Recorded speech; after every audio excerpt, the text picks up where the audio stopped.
nuwun Pak Linda Brayat ing sampun pareng nyatakan papan ing misak mangke kita badhe ngawontenaken PA wonten ing dalu menika. Untuk memulai PA di malam hari ini, mari kita memuji nama Tuhan. Hitung jemaat 355 bait yang pertama dan kedua. Yesus memanggil.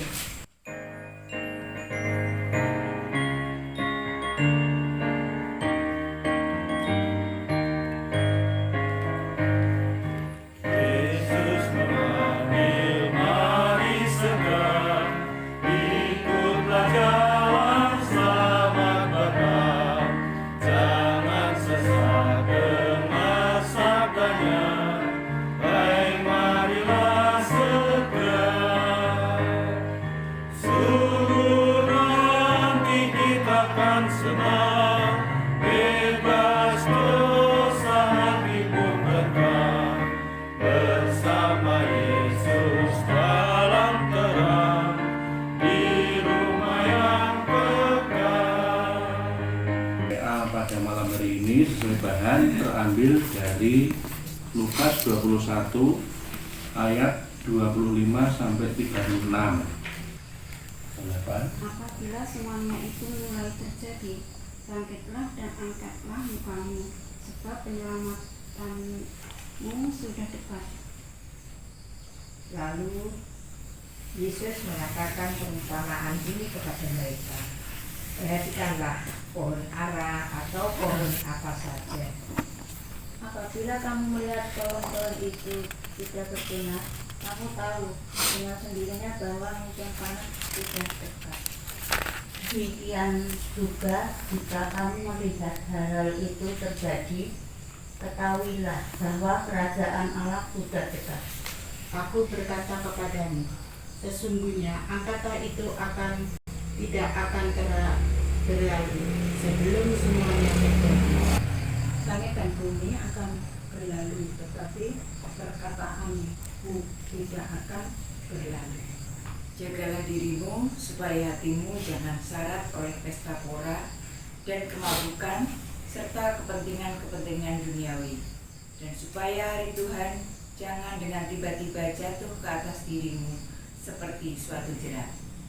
Sebab ia akan menimpa semua penduduk bumi. Berjaga-jagalah senantiasa sambil berdoa supaya kamu beroleh kekuatan untuk luput dari semua yang akan terjadi itu, dan supaya kamu tahan berdiri di hadapan manusia. Bapak Ibu, semua not sudah kita baca dan kita akan baca bersama-sama ayat yang terjadi bangkitlah rasakan kamu sebab penyelamatanmu sudah dekat. Demikian bacaan yang terambil dari Lukas 21 ayat 25 sampai 36. Dan untuk pengantar diskusi PA pada malam hari ini diberi judul Advent dan Rambu Kehidupan. Jadi saya akan bacakan Bapak Ibu pengantarnya. Dalam perjalanan di jalan raya, kita sering menjumpai rambu lalu lintas.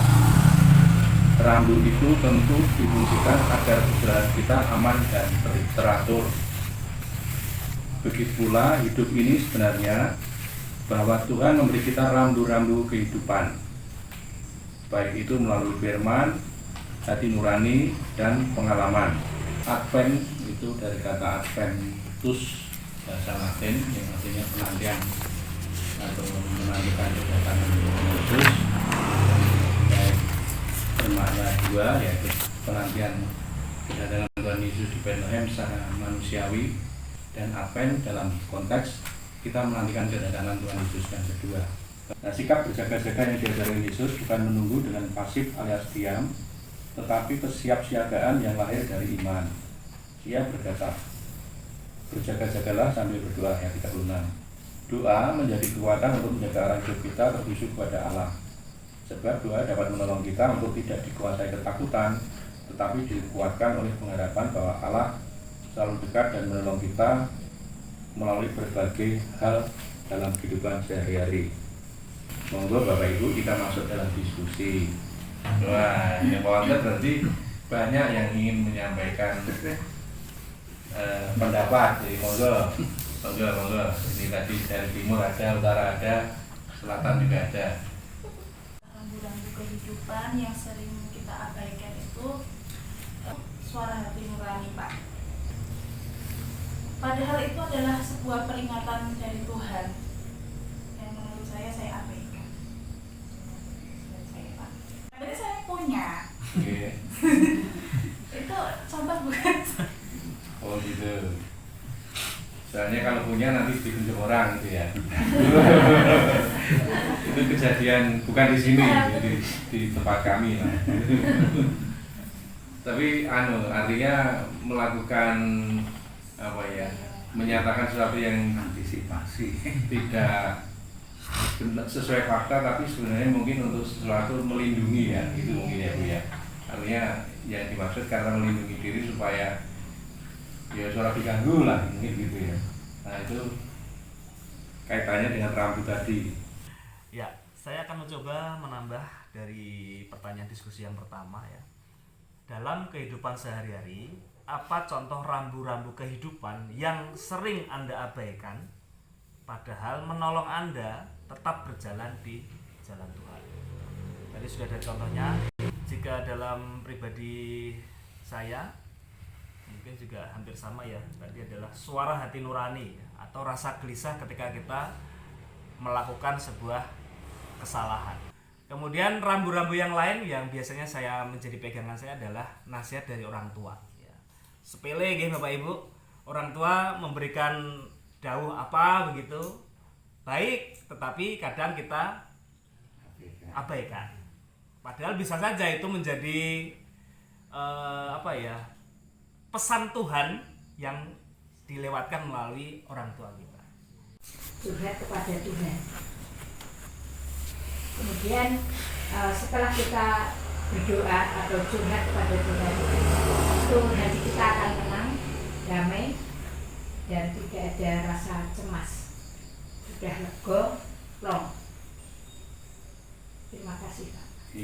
Dan memang harusnya dengan doa ini semuanya akan memberikan kelegaan dalam kehidupan kita, sebab kita tahu seperti yang dikatakan tadi, doa merupakan apa hidupnya orang percaya, dan ini adalah kedekatan kita dengan Tuhan yang menciptakan kita.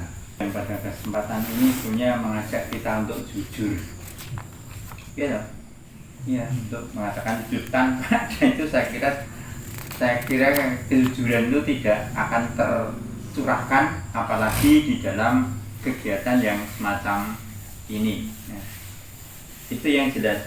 Karena apa? Kalau kita lihat apa yang disampaikan oleh Bapak Ibu semua itu dalam keadaan yang tidak menentu, boleh dikatakan dalam rasa cemas, dalam rasa takut, dalam rasa ketidakpastian.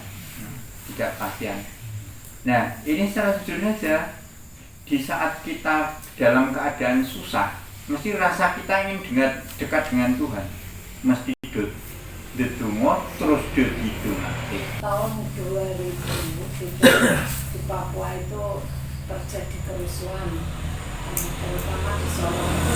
Papua itu ingin mendirikan negara sendiri, ingin merdeka begitu ya Mas. Merdeka. Waktu itu terjadi kerusuhan yang saya tempati di Sorong sana, ada loh ya, pembakaran rumah, mobil, semua dibakar. Tapi kita dari yang merantau, yang Kristen itu disuruh di pintu depan dikasih salib. Jadi orang-orang itu yang kalau ada yang gambar salib itu dilewati.